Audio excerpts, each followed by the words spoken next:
Hello friends, welcome to my YouTube channel GK quiz में आप सभी का बहुत बहुत स्वागत है फ्रेंड्स। याद रखिएगा, आज है 17 नवंबर और 17 नवंबर से बनने वाले जितने भी most important current affairs friends, उनको आज हम इस वीडियो में डिस्कस करने वाले हैं। और जो क्वेश्चन का फॉर्मेट होने वाला है वो हिंदी और इंग्लिश दोनों लैंग्वेज में होने वाला है, यानी कह सकते हैं बाइलिंगुअल क्वेश्चन होने वाला है। ठीक है फ्रेंड्स, इसको बहुत ही डिटेल से विथ फैक्ट के साथ कवर करेंगे फ्रेंड्स। तो चलिए शुरू करते हैं डेली करंट अफेयर्स की श्रृंखला में 17 नवंबर के पहले क्वेश्चन से। पहला क्वेश्चन आपके सामने फ्रेंड्स कह रहा है, सी गार्जियन 3 अभ्यास का तीसरा संस्करण चीन और किस देश के बीच आयोजित किया जा रहा है?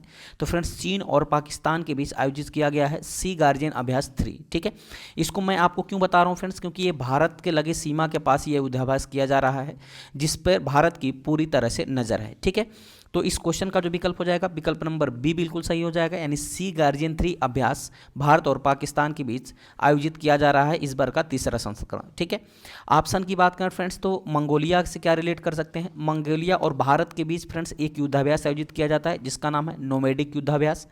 और साथ ही साथ बांग्लादेश की बात करें तो भारत और बांग्लादेश के साथ 2 युद्धाभ्यास आयोजित किए जाते हैं। एक का नाम है बोंगो सागर युद्धाभ्यास और दूसरे का नाम है फ्रेंड्स संप्रीति युद्धाभ्यास। ठीक है ना।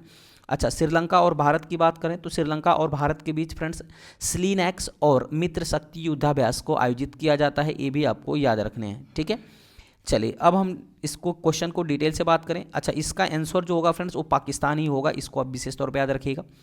डिटेल से बात करते हैं फ्रेंड्स, चीन और पाकिस्तान 11 से 17 नवंबर तक यह अभ्यास करेंगे फ्रेंड्स, और सी गार्जियन का इस बार का तीसरा संस्करण आयोजित किया जा रहा है। ठीक है, यह दोनों देशों के बीच द्विपक्षीय नौसैनिक युद्धाभ्यास है, ये भी आपको याद रखना है। दोनों पक्ष अपना पहला संयुक्त समुद्री गश्त भी इसके अंदर करने वाले हैं। साथ ही साथ बात करें तो नौसेना अभ्यास कराची में एक नौसैनिक अड्डे पर आयोजित किया जा रहा है। वर्तमान में चीनी नौसेना की बात करें तो यह विश्व की सबसे बड़ी नौसेना बन गई है चीनी नौसेना, ये भी आपको याद रखना है। ठीक है, चलिए फ्रेंड्स, अब हाल ही में कुछ आयोजित किए गए प्रमुख युद्धाभ्यास की चर्चा कर लेते हैं। तो अभी हाल ही में काजिंद युद्धाभ्यास 2023 का आयोजन भारत और कजाकिस्तान के बीच किया गया है। नोमैडिक एलिफेंट 2023 भारत और मंगोलिया के बीच आयोजित किया गया है। 7वां जिमेक्स 2023 भारत और जापान के बीच आयोजित किया जा रहा है। सुरक्षा बांड 2023 चीन, रूस और ईरान के बीच आयोजित किया जा रहा है। 12वां एक्वेरिन अभ्यास 2023 भारत और मालदीव के बीच आयोजित किया गया है। 6वां एकता अभ्यास 2023 भारत और मालदीव के बीच आयोजित किया गया है। और सुदर्शन शक्ति युद्धाभ्यास 2023 जो है ये भारतीय सेना के सप्त शक्ति कमान द्वारा आयोजित किया गया है। ठीक है, टाइगर शार्क 40 एक्सरसाइज 2023 भारत और बांग्लादेश और अमेरिका के बीच आयोजित किया गया है। अल मोहेद अल हिंदी युद्धाभ्यास 2023 जो है भारतीय नौसेना और रॉयल सऊदी सेना के बीच आयोजित किया गया है। ठीक है फ्रेंड्स, ये था 2023 के प्रमुख युद्धाभ्यास। आगे बढ़ते हैं फ्रेंड्स अगले क्वेश्चन की तरफ। अगला क्वेश्चन है, अंतर्राष्ट्रीय छात्र दिवस कब मनाया जाता है? तो फ्रेंड्स प्रतिवर्ष अंतर्राष्ट्रीय छात्र दिवस 17 नवंबर को मनाया जाता है, यानी इस क्वेश्चन का जो विकल्प है, विकल्प नंबर सी बिल्कुल सही हो जाएगा। ठीक है, इंटरनेशनल स्टूडेंट्स डे कब मनाया जाता है? तो 17 नवंबर को मनाया जाता है। अच्छा, इसमें ऑप्शन की बात करें तो फ्रेंड्स 15 नवंबर को याद रखिएगा, 15 नवंबर को फ्रेंड्स झारखंड का स्थापना दिवस मनाया जाता है। ठीक है ना, झारखंड का स्थापना दिवस कब मनाया जाता है? तो 15 नवंबर को मनाया जाता है। 16 नवंबर की बात करें तो राष्ट्रीय प्रेस दिवस 16 नवंबर को मनाया जाता है, ये भी आपको याद रखना है। जबकि 14 नवंबर को फ्रेंड्स मनाया जाता है बाल दिवस, याद रखिएगा 14 नवंबर को बाल दिवस, या कह सकते हैं फ्रेंड्स विश्व मधुमेह दिवस भी मनाया जाता है 14 नवंबर को। तो ये था फ्रेंड्स ऑप्शन, जबकि इसका आंसर होगा ऑप्शन नंबर सी, 17 नवंबर को अंतर्राष्ट्रीय छात्र दिवस मनाया जाता है। अच्छा, डिटेल में बात करते हैं फ्रेंड्स, तो एक कहानी है इसके पीछे, इंटरनेशनल स्टूडेंट डे मनाने के पीछे एक कहानी है। चेकोस्लोवाकिया फ्रेंड्स एक देश है जिसकी राजधानी प्राग है। तो प्राग के अंदर नाजियों के द्वारा 17 नवंबर 1939 को लगभग 1200 छात्रों को गिरफ्तार कर लिया गया था, और इसमें से 9 छात्रों को फ्रेंड्स यातना शिविर में भेज दिया गया था और बाद में उनको फांसी दे दी गई थी। ठीक है ना, इसीलिए इन्हीं के याद में 1941 में लंदन में एक अंतर्राष्ट्रीय सम्मेलन बुलाया गया, और इस अंतर्राष्ट्रीय सम्मेलन में यह फैसला लिया गया कि नाजियों द्वारा शहीद किए गए जो छात्र हैं उनकी याद में प्रतिवर्ष 17 नवंबर को अंतर्राष्ट्रीय छात्र दिवस मनाया जाएगा। ठीक है ना। अच्छा, ये तो था फ्रेंड्स अंतर्राष्ट्रीय छात्र दिवस। जबकि मैं बात करूं विश्व छात्र दिवस, याद रखिएगा विश्व छात्र दिवस कब मनाया जाता है, तो ये डॉक्टर एपीजे अब्दुल कलाम की जयंती पर प्रतिवर्ष 15 अक्टूबर को विश्व छात्र दिवस मनाया जाता है। याद रखिएगा इसका नाम केवल विश्व छात्र दिवस है, लेकिन यह केवल भारत के अंदर ही मनाया जाता है, ठीक है ना। नाम है विश्व छात्र दिवस, लेकिन मनाया कहाँ जाता है, केवल भारत के अंदर, विश्व में इसका कोई मतलब नहीं है, ठीक है। अच्छा, बात करें फ्रेंड्स, इस दिन जो है विश्व छात्र दिवस मनाया जाता है, लेकिन इस दिन को भारत के बाहर कोई मान्यता नहीं है, केवल भारत में ही 15 अक्टूबर को मनाया जाता है। वो किसकी जयंती है, तो डॉक्टर एपीजे अब्दुल कलाम की जयंती है। अच्छा, आगे बढ़ते हैं फ्रेंड्स, अब हाल ही में मनाए गए कुछ महत्वपूर्ण दिवस की चर्चा कर लेते हैं। तो गुजरात की स्थापना दिवस अभी हाल ही में 14 नवंबर को मनाया गया है। राष्ट्रीय प्रेस दिवस 16 नवंबर को मनाया गया है। अंतर्राष्ट्रीय सहिष्णुता दिवस 16 नवंबर को मनाया गया है, और 16 नवंबर को ही विश्व दर्शन दिवस भी मनाया गया है, ठीक है। इसके अलावा 15 नवंबर को फ्रेंड्स विश्व क्रॉनिक ऑब्स्ट्रक्टिव पल्मोनरी डिजीज दिवस मनाया गया है, इसको भी आपको याद रखना है। आगे बढ़ते हैं फ्रेंड्स, अगला क्वेश्चन आपके सामने है, life time disturbing the peace award से किसे सम्मानित किया गया है, तो life time disturbing the peace award से सम्मानित किया गया फ्रेंड्स सलमान रुश्दी को, यानी इस क्वेश्चन का जो विकल्प है, विकल्प नंबर ए बिल्कुल सही हो जाएगा, ठीक है। अच्छा, ऑप्शन की मैं बात करूं फ्रेंड्स, तो ऑप्शन में पहला है, अगला ऑप्शन है वहीदा रहमान। तो फ्रेंड्स अभी हाल ही में वहीदा रहमान को दादा साहब फाल्के पुरस्कार से सम्मानित किया गया है। अच्छा, दादा साहब फाल्के पुरस्कार की बात करें फ्रेंड्स, तो वहीदा रहमान को ये जो पुरस्कार दिया गया है, इसके पहले किसको दिया गया था, तो इसके पहले आशा पारेख को दिया गया था, ठीक है ना।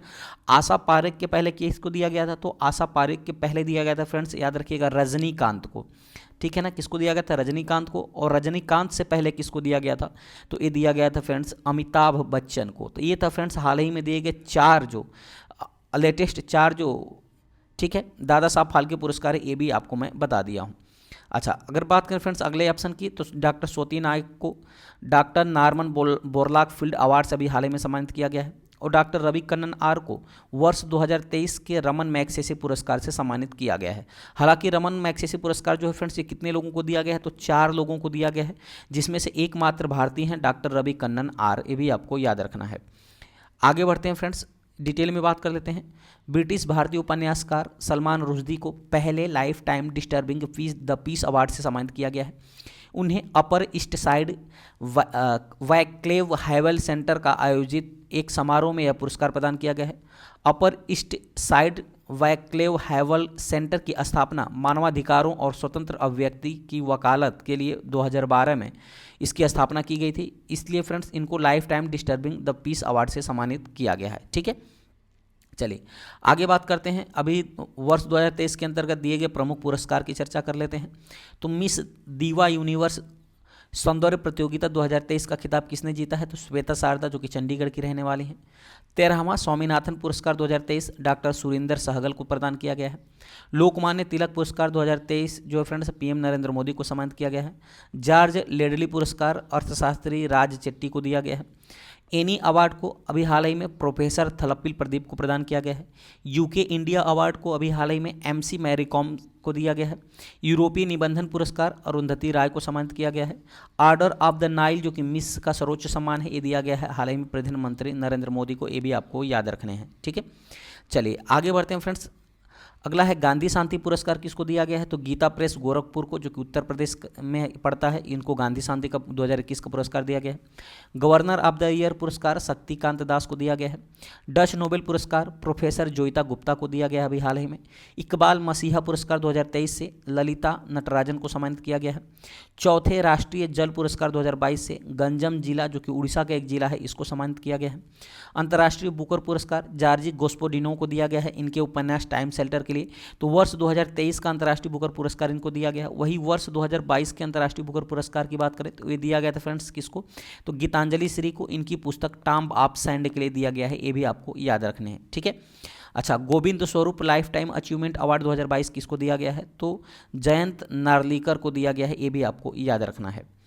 आगे बढ़ते हैं फ्रेंड्स, अगला क्वेश्चन आपके सामने है, पीएम मोदी ने किस राज्य में विकसित भारत संकल्प यात्रा और पीएम जनजाति आदिवासी न्याय महाअभियान पीएम जनमन की शुरुआत किया है फ्रेंड्स? तो इस याद रखिएगा, इसकी शुरुआत किया है झारखंड के अंदर, यानी इस क्वेश्चन का विकल्प नंबर बी बिल्कुल सही हो जाएगा। ठीक है। अच्छा, ऑप्शन की बात करें फ्रेंड्स तो हिमाचल प्रदेश से क्या कोरिलेट करके याद कर सकते हैं? तो फ्रेंड्स हिमाचल प्रदेश ने अब अज्ञात 100 का डीएनए डेटाबेस तैयार करने वाला पहला राज्य बन गया है। ठीक है। अच्छा, अरुणाचल प्रदेश की बात करें फ्रेंड्स तो अरुणाचल प्रदेश जो है अरुणाचल प्रदेश में आरबीआई के द्वारा ईटानगर में जो है अभी उप कार्यालय की स्थापना की गई है। ठीक है। जबकि उत्तराखंड से रिलेट करें तो उत्तराखंड में जमरानी बांध परियोजना को बनाने की अभी केंद्र सरकार ने मंजूरी दे दी है। तो ये थे फ्रेंड्स ऑप्शन, इसको भी आपको याद रखना है। जबकि इसके आंसर क्या हो जाएगा? तो झारखंड होगा। डिटेल में बात करते हैं।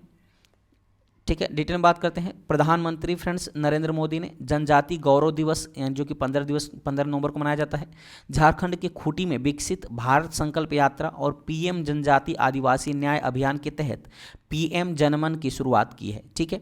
प्रधानमंत्री नरेंद्र मोदी ने बिरसा मुंडा की जयंती पर झारखंड के उलीहातू का दौरा किया और इसी दौरान इस जयंती को मनाया। साथ ही साथ यह जो फ्रेंड्स जो बात करें तो जनमन पीएम जनमन की शुरुआत किया है। ठीक है।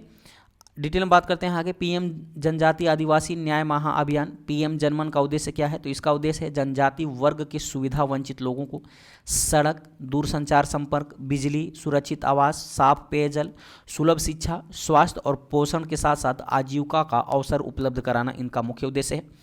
अगर मैं बात करूं विकसित भारत संकल्प यात्रा का उद्देश्य क्या था? तो इसका उद्देश्य प्रमुख सरकारी योजनाओं का लाभ जो है वो पात्र लाभार्थियों को सुनिश्चित कराना, यानी इनको जो पात्र हैं उनको इसका लाभ मिलना चाहिए।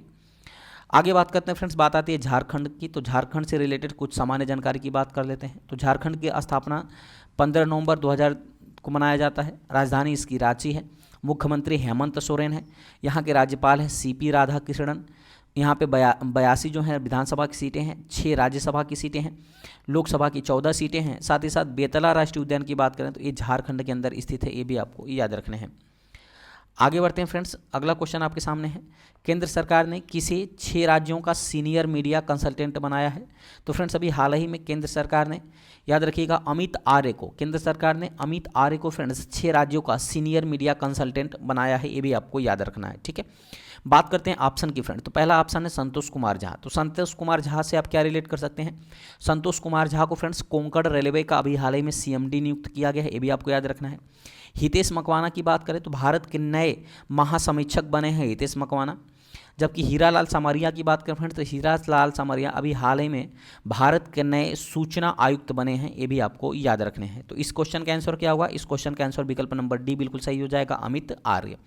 अच्छा, डिटेल में बात करते हैं फ्रेंड्स। केंद्र सरकार ने अमित आर्य को वरिष्ठ मीडिया कंसल्टेंट नियुक्त किया है। इस नियुक्ति के तहत वे केंद्र सरकार की योजनाओं के प्रचार प्रसार के साथ साथ सूचना एवं प्रसारण मंत्रालय को भी सुझाव देने वाले हैं। ठीक है। अमित आर्य को उत्तराखंड, पंजाब, हरियाणा, चंडीगढ़, हिमाचल प्रदेश और जम्मू कश्मीर आदि का कार्यभार दिया गया है। अमित आर्य जो है फ्रेंड्स मीडिया के कई संस्थानों में भी अपनी सेवाएं दे चुके हैं, इसलिए इनको फ्रेंड्स केंद्र सरकार ने वरिष्ठ मीडिया कंसल्टेंट के रूप में नियुक्त किया है। आगे बढ़ते हैं फ्रेंड्स, अगला क्वेश्चन आपके सामने है। हाल ही में किस राज्य के 15 से अधिक उत्पादों को जीआई टैग दिया गया है? तो फ्रेंड्स अभी हाल ही में उत्तराखंड राज्य को 15 से अधिक उत्पादों को जीआई टैग प्रदान किया गया है, यानी इस क्वेश्चन का जो विकल्प है, विकल्प नंबर जो है सी बिल्कुल सही हो जाएगा। ठीक है। ऑप्शन से रिलेट कर फ्रेंड्स तो ऑप्शन याद रखिएगा, मणिपुर में जो लोकटक झील है फ्रेंड्स इसके अंदर एकमात्र तैरता हुआ राष्ट्रीय उद्यान है काबू लामजाओ राष्ट्रीय उद्यान, इसको भी आप याद कर सकते हैं। मेघालय में फ्रेंड्स सबसे ज़्यादा वर्षा होती है, ये भी आपको याद रखना है। चलिए आगे बढ़ते हैं फ्रेंड्स, डिटेल में बात करते हैं। उत्तराखंड के 15 से अधिक उत्पादों को भौगोलिक संकेत यानी रजिस्ट्री द्वारा प्रतिष्ठित जीआई टैग दिया गया है। अगर मैं किन उत्पादों की बात करें फ्रेंड्स तो याद रखिएगा, बेरी नाग चाय को दिया गया है, बिच्छू बूटी कपड़ा को दिया गया है, मंडुआ, गढ़वाल और कुमायूं में उगाए जाने वाला बाजरा को दिया गया है, झंगोरा हिमालय कि वर्षा अधिक होने वाले क्षेत्रों में उगाए जाने वाला झंगोरा को जीआई टैग दिया गया है। ठीक है। इसके अलावा फ्रेंड्स गहत शुष्क क्षेत्रों में उगने वाली एक महत्वपूर्ण दाल की एक फसल है जिसको गहत है, इसको भी दिया गया है। लाल चावल को दिया गया है। काला भट्ट जो कि काला सोयाबीन के नाम से प्रसिद्ध है, इसको भी जीआई टैग अभी प्रदान किया गया है। माल्टा फल को भी दिया गया है। इस तरह फ्रेंड्स इतने उत्पादों को अभी हाल ही में जीआई टैग प्रदान किया गया है उत्तराखंड के अंदर। ठीक है। इनको आप स्क्रीनशॉट मार के आप एक बार पढ़ सकते हैं। आगे बढ़ते हैं फ्रेंड्स, जीआई टैग की बात आती है तो जीआई का फुल फॉर्म होता है जियोग्राफिकल इंडिकेशन, इसका फुल फॉर्म होता है फ्रेंड्स। ये किस क्षेत्र में दिया जाता है? तो किसी भी क्षेत्र में कस्बे या राज्य की विशिष्ट पहचान के लिए इसको प्रदान किया जाता है। भौगोलिक संकेत, अगर जीआई टैग की बात करें फ्रेंड्स तो इसकी जो शुरुआत हुई थी 15 सितंबर 2023 से, इसकी 2003 से इसकी शुरुआत होती है। जबकि सबसे पहले जीआई टैग किसको दिया गया था? तो वर्ष 2004 से 2005 में भारत का पहला जीआई टैग दिया गया था दार्जिलिंग की चाय को, ये भी आपको याद रखना है, ठीक है। इसके अलावा कृषि, हस्तशिल्प, खाद्य पदार्थ, स्प्रिट पेय और औद्योगिक उत्पादों से भी संबंधित उत्पादों को जीआई टैग प्रदान किया जाता है। आगे बढ़ते हैं फ्रेंड्स, अगला क्वेश्चन आपके सामने है, एशियन आर्चरी चैंपियनशिप 2023 में परनीत कौर ने कौन सा मेडल जीता है? तो फ्रेंड्स अभी हाल ही में चल रहे एशियन आर्चरी चैंपियनशिप में परनीत कौर ने गोल्ड मेडल जीता है, यानी इस क्वेश्चन का जो विकल्प है, विकल्प नंबर ए बिल्कुल सही हो जाएगा। डिटेल में बात करेंगे, परनीत कौर थाईलैंड के बैंकॉक में एशियाई तीरंदाजी चैंपियनशिप 2023 में महिलाओं की कंपाउंड तीरंदाजी स्पर्धा में भारत की ही ज्योति सुरेखा वेन्नन को हराकर स्वर्ण पदक जीता है, ठीक है। साथ ही साथ एशियाई तीरंदाजी चैंपियनशिप 2023 में भारत ने 7 मेडल जीत चुके हैं अब तक, इसको भी आपको याद रखना है।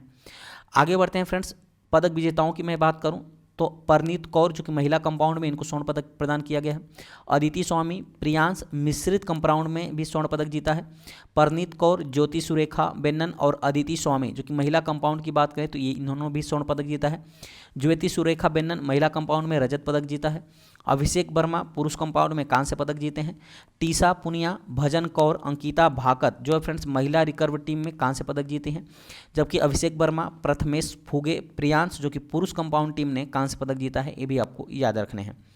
आगे बढ़ते हैं फ्रेंड्स, अगला क्वेश्चन आपके सामने है, 37वें इन्फेंट्री कमांडर्स सम्मेलन का आयोजन कहाँ किया गया है? तो फ्रेंड्स 37वें इन्फेंट्री कमांडर्स का सम्मेलन, इसका आयोजन किया गया है मध्य प्रदेश के अंदर, यानी इस क्वेश्चन का जो विकल्प है, विकल्प नंबर सी बिल्कुल सही हो जाएगा, ठीक है। आगे बढ़ते हैं फ्रेंड्स, डिटेल में बात करते हैं, मध्य प्रदेश की महू जिले में 2 दिवसीय 37वें इन्फेंट्री कमांडर्स सम्मेलन का आयोजन हुआ है, ठीक है। इस सम्मेलन में इम्यूल रोबोट, स्पाइनर गन और आधुनिक वाहन सहित कई हथियारों का डेमो दिया गया है। 37वें इन्फेंट्री कमांडर्स सम्मेलन में चुनौतियों और मुद्दों की चर्चा की गई है, ये भी आपको याद रखना है। रक्षा से संबंधित कुछ महत्वपूर्ण करंट अफेयर्स को देख लेते हैं फ्रेंड्स। तो भारतीय नौसेना के स्वदेशी मिसाइल विध्वंसक पोत सूरत का अभी हाल ही में अनावरण किया गया है। अमेरिकी नौसेना मिन्यूटमैन 3 मिसाइल का अभी हाल ही में सफल परीक्षण किया है। भारतीय सेना द्वारा मिग-21 बाइसन लड़ाकू विमान को रिटायर किया गया है। भारत नौसेना के लिए 26 राफेल एमजेट खरीदेगा, ये भी आपको याद रखना है। अभ्यास काजिंद 2023 का आयोजन अभी हाल ही में ओटार कजाकिस्तान के अंदर आयोजित किया गया है, जो कि भारत और कजाकिस्तान के बीच आयोजित किया जाता है, ये भी आपको याद रखने हैं। आगे बढ़ते हैं फ्रेंड्स, अगला क्वेश्चन है, किस प्रसिद्ध वीडियो चैट ऐप को 14 साल बाद बंद कर दिया गया? तो फ्रेंड्स ये था ओमेगल। ओमेगल को फ्रेंड्स 14 साल बाद बंद कर दिया गया, यानी इस क्वेश्चन का विकल्प नंबर बी बिल्कुल सही हो जाएगा। इसको क्यों बंद किया गया है फ्रेंड्स? तो इसको याद रखिएगा, जो अभद्र टिप्पणी के लिए यानी अभद्र मैसेजों के लिए इसको फैसला लिया गया है इसको बंद करने का। डिटेल में बात करते हैं, popular video calling website Omegle ने 14 साल बाद अपनी सेवाएं बंद करने का ऐलान कर दिया है। भारत में करीब 23 लाख डेली एक्टिव यूजर्स इसके हैं और दुनिया भर की बात करें तो 2.3 करोड़ से भी अधिक एक्टिव यूजर्स हैं। ऑनलाइन अब्यूज की शिकायतें मिलने के बाद फ्रेंड्स कंपनी ने इस ऐप को बंद करने का फैसला लिया है। आगे बढ़ते हैं फ्रेंड्स, अगला क्वेश्चन आपके सामने है, भारत अंतर्राष्ट्रीय विज्ञान महोत्सव 2023 का आयोजन कहाँ किया जाएगा? तो भारत अंतर्राष्ट्रीय विज्ञान महोत्सव 2023 का जो आयोजन होगा फ्रेंड्स ये फरीदाबाद के अंदर किया जाएगा, यानी इस क्वेश्चन का जो विकल्प है, विकल्प नंबर सी बिल्कुल सही हो जाएगा। डिटेल में बात करते हैं, भारत अंतर्राष्ट्रीय विज्ञान महोत्सव 2023 का 9वां संस्करण इस बार आयोजित किया जाएगा, जो कि 17 से 20 जनवरी के बीच 2024 तक आयोजित किया जाएगा। कहाँ? फरीदाबाद और हरियाणा में आयोजित किया जाएगा। अगर मैं इस बार की थीम की बात करें तो इसकी थीम है अमृतकाल में विज्ञान और प्रौद्योगिकी सार्वजनिक आउटरीच, इसकी थीम है। भारत अंतर्राष्ट्रीय विज्ञान महोत्सव विज्ञान भारती सहयोग से विज्ञान और प्रौद्योगिकी मंत्रालय साथ ही साथ पृथ्वी विज्ञान मंत्रालय की एक पहल है, जिसको मनाया जाता है इंडिया इंटरनेशनल साइंस फेस्टिवल को। चलिए फ्रेंड्स, अभी हाल ही में मनाया गया या फिर कुछ महत्वपूर्ण फेस्टिवल की चर्चा कर लेते हैं। तो लवेंडर महोत्सव जम्मू कश्मीर का महोत्सव है। अर्बन क्लाइमेट फिल्म महोत्सव अभी हाल ही में कोलकाता में आयोजित किया गया है या मनाया गया है। मोनलम चेनमो उत्सव लेह के अंदर मनाया गया है। माघी मेला उत्सव पंजाब के अंदर आयोजित किया गया है। बिजली उत्सव असम में आयोजित किया गया है। थावे उत्सव बिहार के अंदर आयोजित किया गया है। भूमचू उत्सव जो है फ्रेंड्स सिक्किम के अंदर आयोजित किया गया है। ताज महोत्सव आगरा के अंदर जो है इसका आयोजन किया गया है, ये भी आपको याद रखना है। अब फ्रेंड्स कल का जो मैंने करंट अफेयर्स कराया था उसका फटाफट रिवीजन कर लेते हैं।